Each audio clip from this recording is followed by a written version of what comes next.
field. Now Naomi had a kinsman of her husband, a man of great wealth, of the family of Elimelech, whose name was Boaz. And Ruth the Moabitess said to Naomi, "Please let me go to the field and glean among the ears of grain, after one in whose sight I may find favor." And she said to her, "Go, my daughter."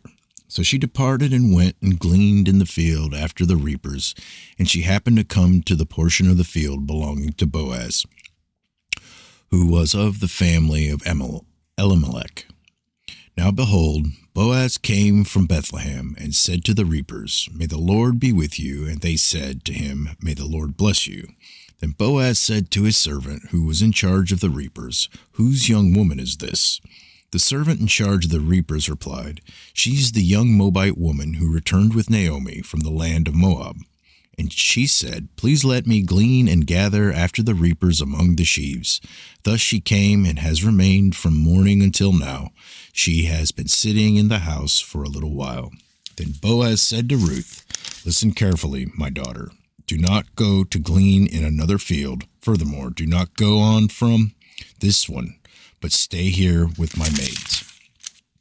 Let your eyes be on the field which they reap, and go after them. Indeed, I have commanded the servants not to touch you. When you are thirsty, go to the water jars and drink from what the servants draw." Then she fell on her face, bowing to the ground, and said to him, "Why have I found favor in your sight, that you should take notice of me, since I am a foreigner?" Boaz replied, "All that you have done for your mother-in-law after the death of your husband has been fully reported to me, and how you left your father and your mother and the land of your birth, and came to a people that you did not previously know. May the Lord reward your work, and your wages be full from the Lord, the God of Israel, under whose wings you have come to seek refuge." Then she said, "I have found favor in your sight, my lord, for you have comforted me, and indeed have spoken kindly to your maidservant, though I am not like one of your maidservants." At mealtime Boaz said to her, "Come here, that you may eat of the bread, and dip your piece of bread in the vinegar." So she sat beside the reapers, and he served her roasted grain, and she ate and was satisfied and had some left. When she rose to glean, Boaz commanded his servant, saying, "Let her glean even among the sheaves, and do not insult her. Also you shall purposely pull out for her some grain from the bundles and leave it, that she may glean, and do not rebuke her." So she gleaned in the field until evening.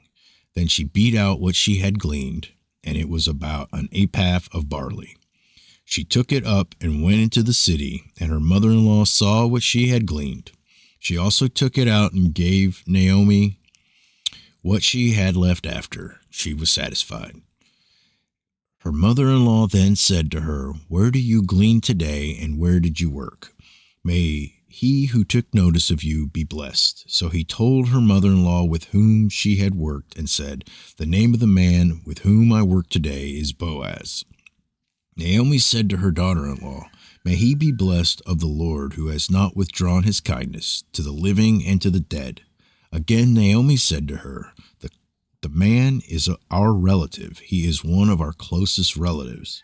Then Ruth the Moabite said, "Furthermore, he said to me, 'You should stay close to my servants until they have finished all my harvest.'"